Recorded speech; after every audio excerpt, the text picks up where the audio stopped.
Yes, ebana, Ana ameamua kuwa upande wa Bill pamoja na Eva na kuwakingia kifua mbele ya Auntie Zai. Lakini Luka akiri mbele ya mama yake kuwa anampenda Judith na mama yake amtaka kumwambia ukweli wote Femi juu ya kile kinachoendelea, huku vidume wawili Bill pamoja na Frankie watunishiana misuli vikali mno. Sasa pale tulipoishia katika episode iliyopita ndipo tunapoanzia leo. Twende nyumbani kwa Profesa. Auntie Zai huyu hapa pamoja na Ana wakiwa wanalidiskasi swala la Bill pamoja na Eva. Sasa Ana ameonekana kuwa upande wa Bill pamoja na Eva na kusema kwamba anachokifanya Bill ni kitendo cha kishujaa sana. Sasa Auntie Zai anamwambia, utanikwaza sasa Ana, hatutakiwi kukubaliana na hili swala hata kidogo. Lakini Ana anamwambia, mimi sioni tatizo lolote hapo Auntie Zai. Bwana, anaonekana kuwa upande wa Bill pamoja na Eva na kuonekana kama alichokifanya Bill ni kitendo cha kishujaa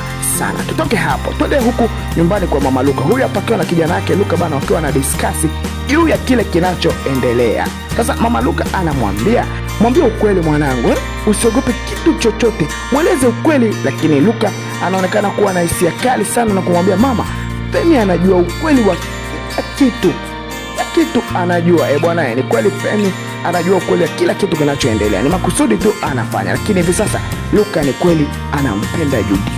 Sasa sijui itakuwaje. Tutoke hapo twende nyumbani kwa Patrick. Mama Semeni huyu hapa akiwa nje bana, hapa getini anamfungulia Enzo akiwa anaingia. Sasa baada ya kuingia anashtuka na kuambiwa kwamba Regina tayari yuko ndani. Mama Semeni anashtuka anasema, Regina karudi saa ngapi? Mbona mimi sijamuona? Huku akiwa anakimbilia ndani.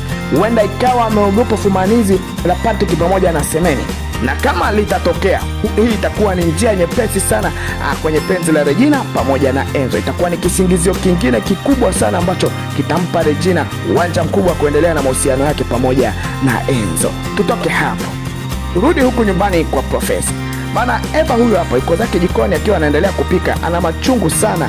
Lakini Ana huyu hapa anakuja na kumwambia, najua kila kitu, ndio maana niko hapa kwa ajili yenu. Bwana, Ana ameonekana kuwa upande wa Eva pamoja na Bill, even if kwamba Eva ni mwathirika, lakini Ana hajali hilo. Ameona ni kitendo cha kishujaa sana, na hakuna mwanaume kama Bill.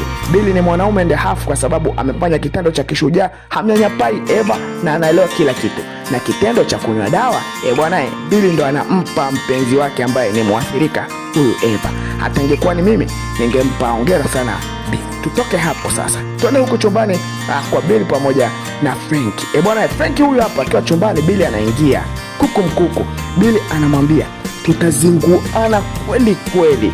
Ni baada ya Bill kupata taarifa kila kinachoendelea juu ya mahusiano yake na Frankie kwa haya mabaya yake anayofanya. Hivi sasa Bill amechoka, ameona bora wazinguane tu. Hapa ngumi zikipigwa natamani Bill awe mshindi. Sasa pale tulipoishia leo ndio